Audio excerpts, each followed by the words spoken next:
तर मुख्यमंत्री एकनाथ शिंदेंच्या ठाण्यातील बाप्पाचं आज विसर्जन होतंय। मुख्यमंत्री शिंदे स्वतः या विसर्जन मिरवणुकीमध्ये सहभागी झालेले आहेत।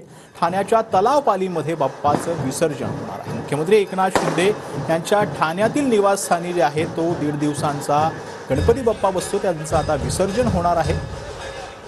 डॉक्टर श्रीकांत शिंदे आणि मुख्यमंत्री एकनाथ शिंदे इथे आपल्याला पाहायला मिळत आहेत। सहकुटुंब बाप्पाचं विसर्जन करण्यासाठी तलावपालीच्या दिशेने सध्या मुख्यमंत्री एकनाथ शिंदे हे रवाना झाल्याचं पाहायला मिळतंय। बाप्पाची मूर्ती आपल्या मांडीवर ठेवत मुख्यमंत्री एकनाथ शिंदे हे ठाण्याच्या घरातून आता तलावपाली या ठिकाणी रवाना झालेले आहेत आणि आता त्यांच्या 1.5 दिवसाच्या बाप्पाचं विसर्जन जे आहे ते होणार आहे।